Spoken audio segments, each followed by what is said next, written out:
Hello, I'm Denton Davidson for Gold Derby, and I'm here with Marina Toybina, the five-time Emmy winner who creates all of those incredible costumes on Fox's The Masked Singer. Marina, seasons 4 and 5 were pretty much back to back and just wrapped. My first question, I guess, is are you all out of costumes, or do you have some stashed away, or do you have a lot more to come up with for season 6 now? Oh man, I think season 4 and 5, we really tried to push our limits, and try to see what things we can do because, of course, we went into the pandemic mode at that point. So it was really kind of being artistically explosive and trying anything and everything we could. So now, of course, it's like puts the pressure back on me for season 6, but we are working on some special things or at least trying to get started. Yeah. And how intense is that process of creating the costumes for each season? And like, how long does it take to prepare and then follow through with the design? On average, I would probably say the entire creative process is about give or take 3 months. So we start with the artwork. After each season, I kind of see what works, what doesn't. I work closely with my producers and the network to kind of analyze what's happened in the previous seasons. Then I do new character developments. I pitch it to the network. We kind of work it through as to like what our favorites are, and that's when we start working together with the casting process to see who's coming on the show, how they're being staggered, pitching ideas to them. And that's when, once we know which costumes are about to go in development, that's when like the creative process starts for me. And it's you'd think we'd have time, and sometimes we're lucky if I get 1 to 2 fittings with a cast, majority of the time we have to try out our own masks, our own costumes. And that's pretty much the range of 2 to 3 months that we have to truly like build everything at the same time. So it gets pretty hectic. Do you get sad then when like someone goes home first and you're like, no, that costume only got a week and I put so much time into Right. it? I think I'm used to it by now, and we treat every costume as its own piece of art. So as much heart goes into not knowing who's going to get eliminated at what point. I push it all the way to the last minute until the costume is really on that one first performance. That's when we kind of hope that everything's done. But even then, like once we see the longevity of somebody staying on the show, I really do work through and try to elevate certain parts of the costumes until the show is done. So it's bittersweet. It's like Yeah. constantly like pushing out babies and then seeing them go to college. So And so you were born in Russia and you moved to the United States when you were around 11, correct? right, correct. So what is that meaningful for you to have the Russian dolls this year? And was that always something that you had planned as one of the costumes? It was so incredible to be able to finally get the chance to do that. It was an idea that was floating around since season 2. And of course, it was done as a one off, and the original artwork had this giant, massive doll.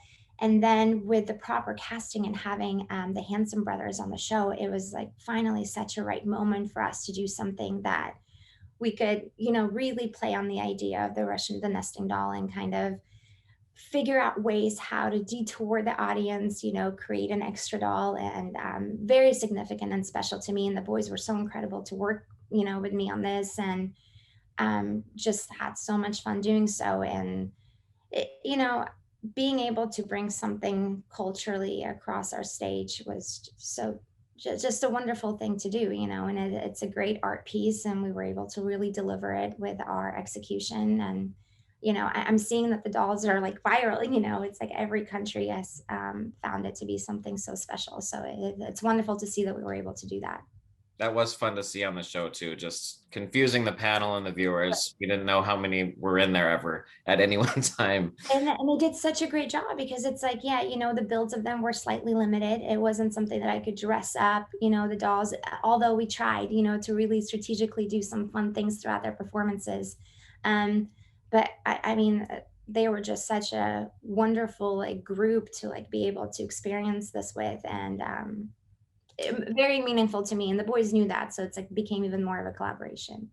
So you're one of the only people that knows who's in all of these costumes.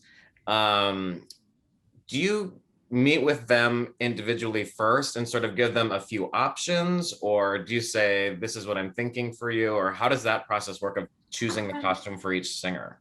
Right.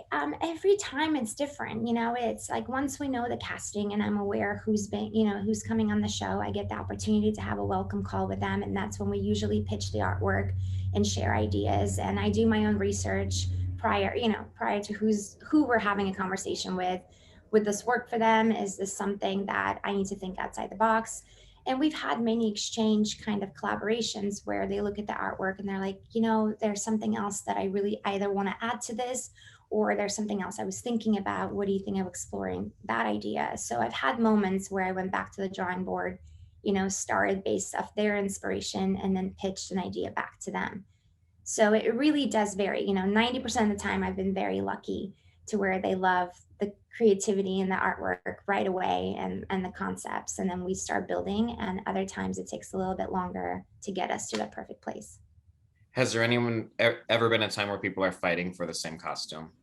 Not fighting for the same costume, but it's like right when we book something, all of a sudden we get the next person on the phone. They're like, oh man, I really wish I could have been Phoenix. And I'm like, cool. That's already on the show. But I'm usually very transparent and honest because at the end of the day, they do get to see other costumes that are in the show. So we never really want to hide, what's Yeah. already been taken or what's already in development. So I try to detour slightly. All right, so we're in this world of birds. What else can we do? What else will match the show? So it really does become a really open conversation with our talent as to like what we can do better, or if it's based on their kind of pitches, what can I do then take it into different avenues, whether it's using their coloring that they wanted or certain ideas and change it up a bit. And these celebrities get very attached to the characters they're playing. At least some of them do, and it gets emotional. How surprised have you been or moved in some ways when by watching people's emotional reaction to being part of these costumes that you've created? It's wonderful because the whole concept of the show is pretty incredible. It's very liberating, right? You're kind of becoming these amazing characters. And I try to make sure with all of my costumes, right away, my characters tell stories. So there's more to it than just a performance. There's a visual stimulation. I've also done many things where I've made things very custom, where there are certain hints within the costumes or even like inside the costume, I was able to put something very personal in there. So it's always telling a story. And I think that's when they become very attached because they let this kind of new persona take on and they become these storytellers on stage and using, some of them it's strictly on their vocals, some of them it's basically personality and performances. So I'm happy to see that I can marry all these worlds together. And I become emotionally attached, because I see how much love they're kind of representing on the stage. So then I go in further and I try to really like add to every costume and let it be so special for the moments that they're on stage. And are some heavier than others or more difficult, and you have to kind of cater it to the person? Of course, every build is very different. When we're talking about doing a couture costume mixed with a mask and it's kind of that half hybrid of a character, of course, like that's where the weight is slightly lighter, because so much of it is fabricated by hand. And then we have our bigger builds like the monsters or anything else that are more like cylindrical and spacious costumes where that weight varies. So I try to be like very smart with my team right away. If we're building out grand big statuesque costumes, what can we do to maintain the weight or the structures a little bit easier, and being able to talk with our talent through this entire process and sorting things out during fittings.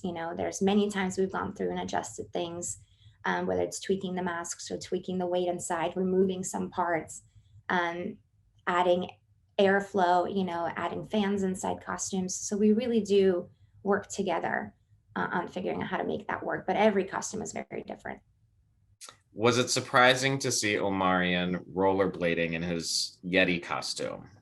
I was so excited. At first, I think I had a slight panic attack when I heard that that's an idea that was floating around. But to have a professional kind of, know their security that they can pull this off, it made us then become like such a big team on this and be like, all right, let's do this together. We're going to take the blades, match them to the costume, rework everything so that still becomes the character that we've seen and fell in love with. I loved it. I'm all for creativity and the thinking outside the box. So when that was even mentioned, I was like, I don't know how we're going to do it, but we're going to do it. And if he can do it, I can do it, so whatever we got to do to work together and figure out his stability and security and safety first, that was like the big key. But it was a beautiful moment, you know. And you create so many different costumes for every season, but we are starting to have this little family of monsters. We've got Monster, Mrs. Monster, and Grandpa. Is this family going to keep expanding? Um, I'm not sure. I think we tried something really cool to kind of see a reoccurring character and kind of have, like I said, like our costumes usually tell stories. So this was a cool way to bring a costume back and have them evolve.